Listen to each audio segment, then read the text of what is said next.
Welcome to week 7 of our study of Old Testament survey, Old Testament 101. In this week's study, we'll be focusing our attention on the books of 1st and 2nd Samuel. In the historical books of the Old Testament, there are 3 double books: the 2 Samuels, the 2 Kings, and the 2 Chronicles. Originally, these 6 books were actually just 3: Samuel, Kings, and Chronicles.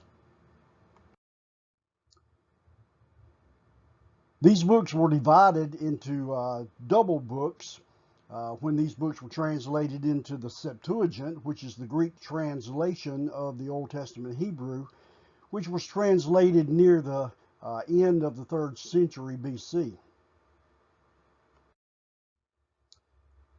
The book of Samuel is anonymous. Jewish tradition always believed that Samuel was the author, but that seems to be very untenable. Because in 1 Samuel chapter 25 verse 1, it records the death of Samuel, and there's much material that is recorded beyond his death, recorded in chapter 25 verse 1 of 1 Samuel. On this chart you can see the monarchy from 1043 to 586 BC.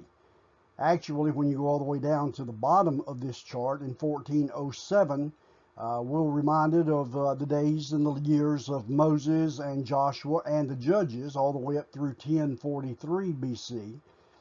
That's when the United Monarchy began, and then the divided monarchy was from 930 to 722 BC.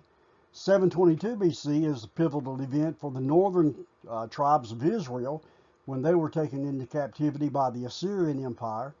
And then in 586 BC was the next pivotal event, and that's when the southern kingdom of Judah was taken into captivity at the hands of the Babylonians. Again, another way of looking at the chronology of 1st and 2nd Samuel, you'll see that the birth of Samuel took place in about 1083 BC. And then David was born in about 1041 BC. And Saul reigned, and then David took over as king of Israel. And you can see how the years line up in 1 Samuel, which records approximately 100 years of history, and then 2 Samuel, which records approximately 40 years of history. There was a key group of people recorded in the books of 1st and 2nd Samuel known as the Philistines. In non-biblical secular writings, these people are referred to as sea peoples. The Philistines settled in the coastal region of Palestine about 1200 BC. And then about 1126 BC, they became more powerful and began to extend their influence into the lowlands and the mountains, and this is where they began their clashing with the Israelites. The Israelites viewed the sea peoples, the Philistines, as very powerful, simply because of the chariots and the weaponry of the Philistines. Samson actually came along and vented his personal vengeance against the Philistines as he judged the people of Israel for 20 years, 1105 to 1085 BC. Eli was very ineffective in his judgeship of 40 years. He served for those years, and at the end of those years, he died, and when he died, he actually died in failure because he had not judged the people well, and he had not ruled his own household well. But his judgeship paralleled the 40 years of the Philistines' oppression of the people of Israel. It was during those years of Samson's exploits and Eli's decline that Samuel comes on the scene. He was gifted by God to a couple who had been childless, and then he was given to God by the couple to serve God in the temple. He became a student of Eli, and Eli faded off the scene at his death, and Samuel took over as the last judge of Israel. The opening chapters then of 1 Samuel give us all the details of how his birth took place and his boyhood, how he was called by God into the prophetic ministry, and how his moral and spiritual influence on Israel impacted Israel in such powerful ways. The name of Samuel then came to be attached to the 9th and 10th books of the Old Testament, 1st and 2nd Samuel, and it's simply because of the prominent role that he played during this historical period. He was indeed the last of the judges, and he was also the first in a new line, the line of prophets in the Old Testament.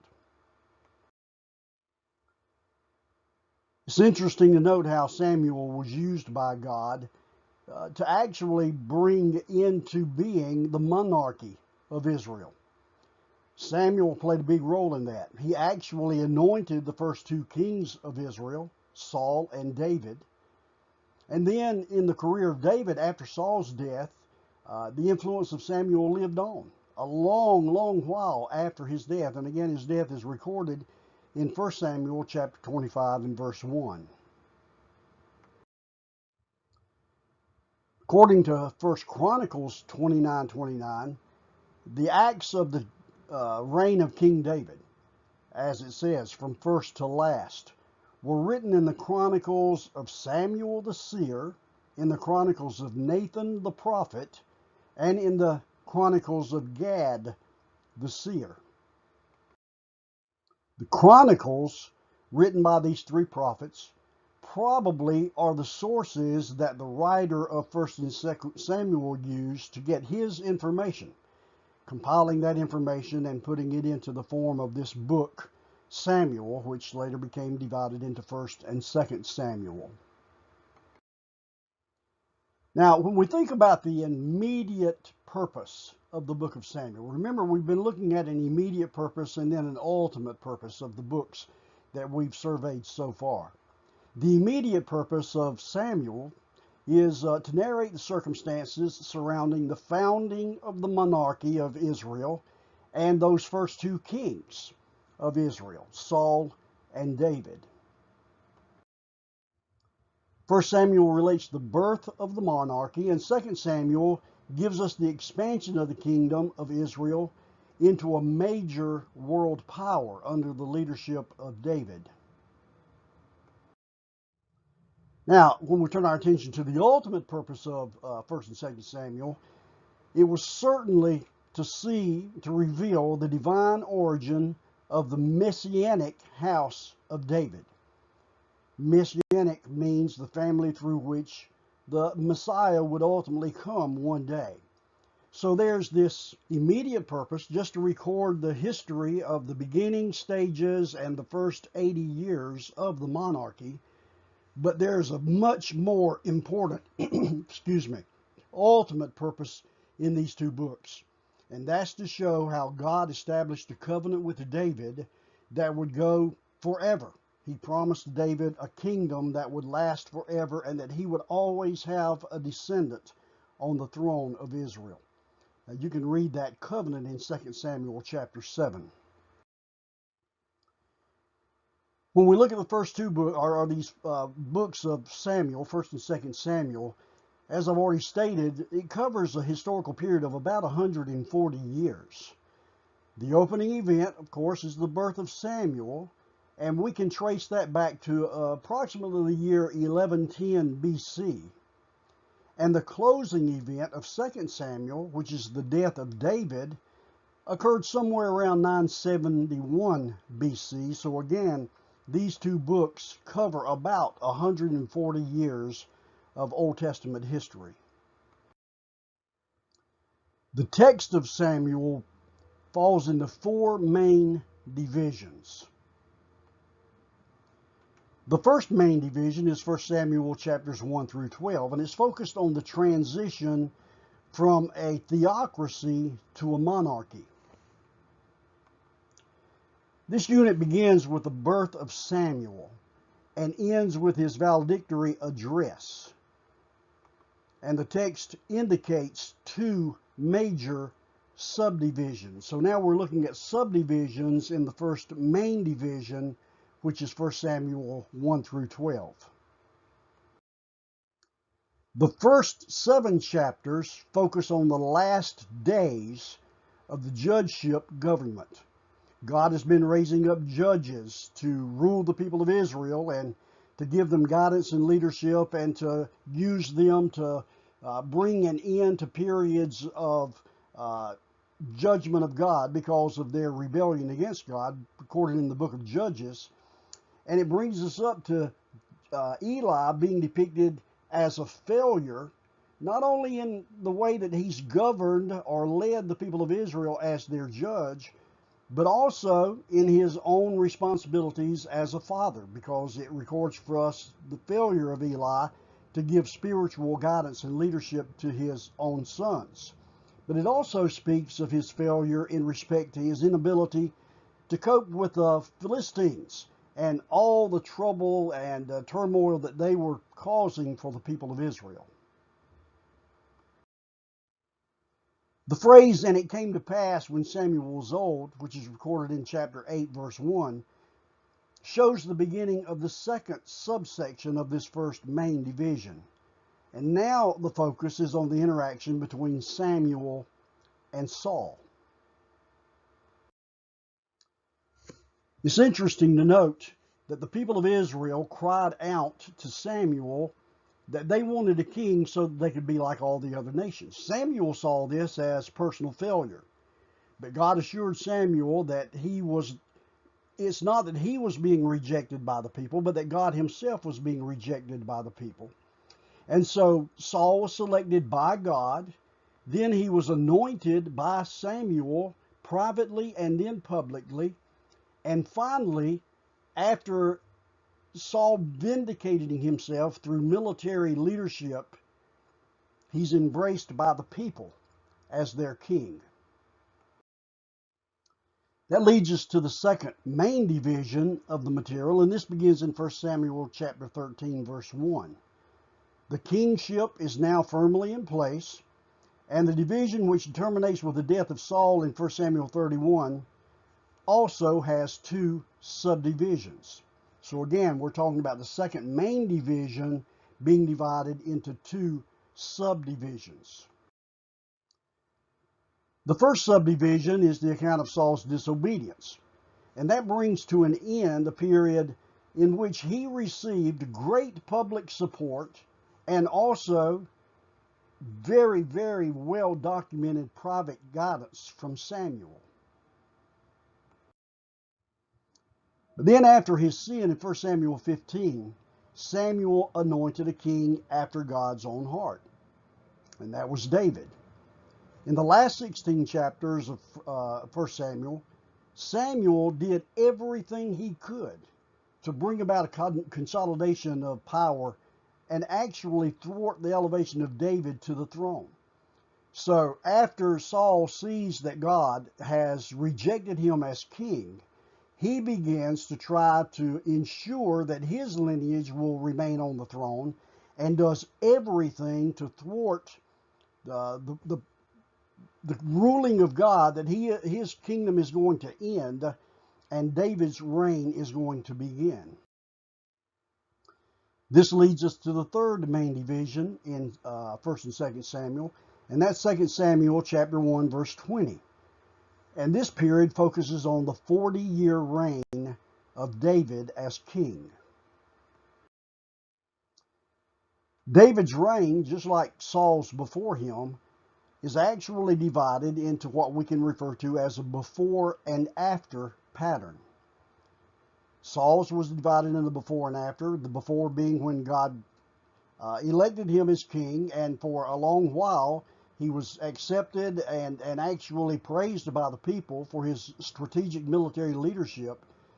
But then after his disobedience to God, there's this after period where God actually turns away from Saul, takes the kingdom from Saul, and assures Saul that his reign will end and God has selected someone else to succeed him as king. Well, we see that before and after pattern with David as well. David's sin with Bathsheba that's recorded in 2 Samuel 11 is actually that pivotal point, that watershed event. Before that act of sin and rebellion against God, David had enjoyed God's immense blessings. But after that act of rebellion and sin, David was under a divine curse of God. And then the, the last 4 chapters of 2 Samuel serve sort of as an appendix to David's rule. These chapters are carefully crafted. And at this time, it turns from just simply being a historical review to being more of a reflective theological interpretation of David's career as king of Israel. Now, there are 3 main texts in Samuel that indicate a main point which the author was truly trying to get across to the people. Those 3 are the Song of Hannah, which is recorded in 1 Samuel chapter 2, the Oracle of Nathan in 2 Samuel 7, and the last words of David in 2 Samuel 22 and 23. The Song of Hannah in 1 Samuel 2 is a central aspect, a central point in the Samuel narrative. Hannah is one who is viewed as displaying the character of God. She praised the character of God.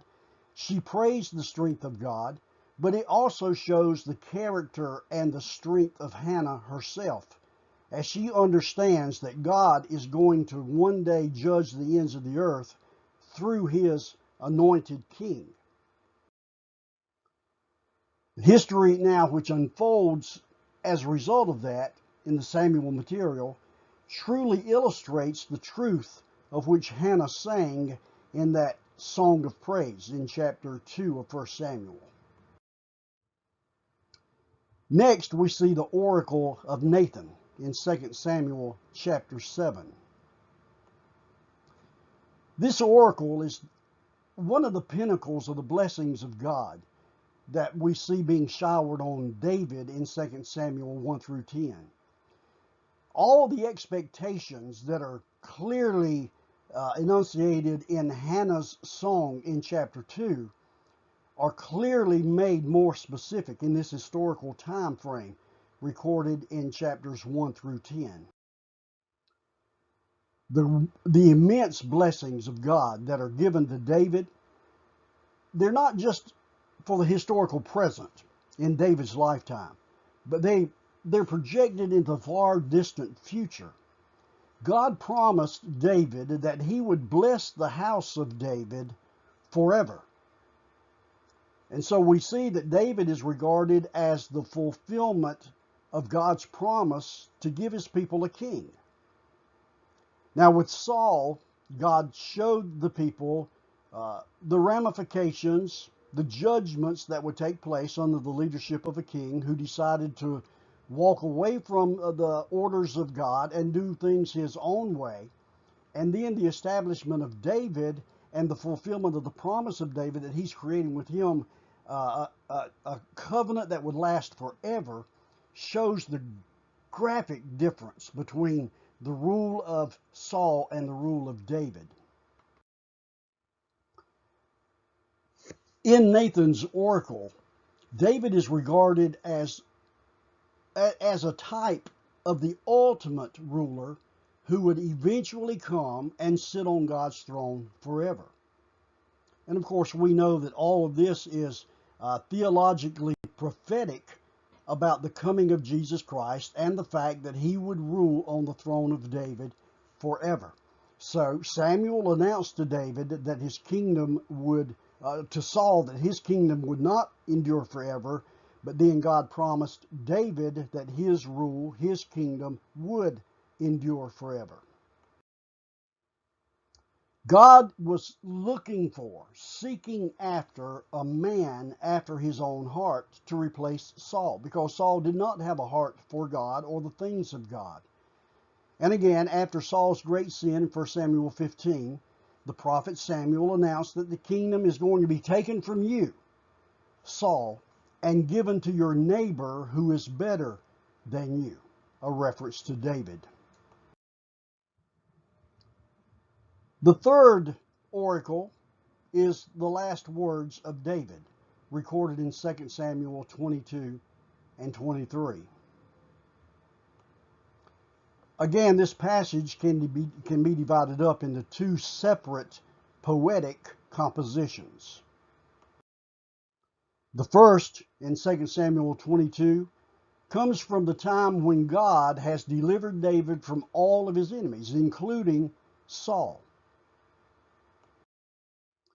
The second composition then comes from the last days of David, beginning in 2 Samuel 23, verse 1.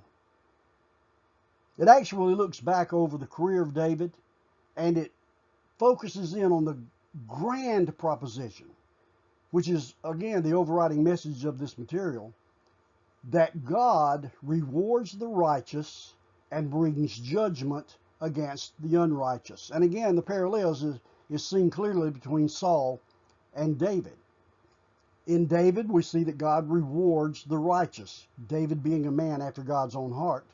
But we also see that God's judgment comes against the unrighteous, those who decide to do things their own way and reject the purposes and the plans of God, which is clearly and graphically seen in the life of Saul. We really can't read these passages without actually concluding that God indeed had great things in store for David and his descendants. Think about them. God promised David an everlasting covenant, a covenant that would have no end. Again, an unconditional covenant that God has given to David. All the emphasis is upon God.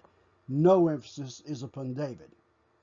He promises David an eternal throne, a throne that will last forever. And finally and ultimately, he promises a righteous king who's going to judge the ends of the earth.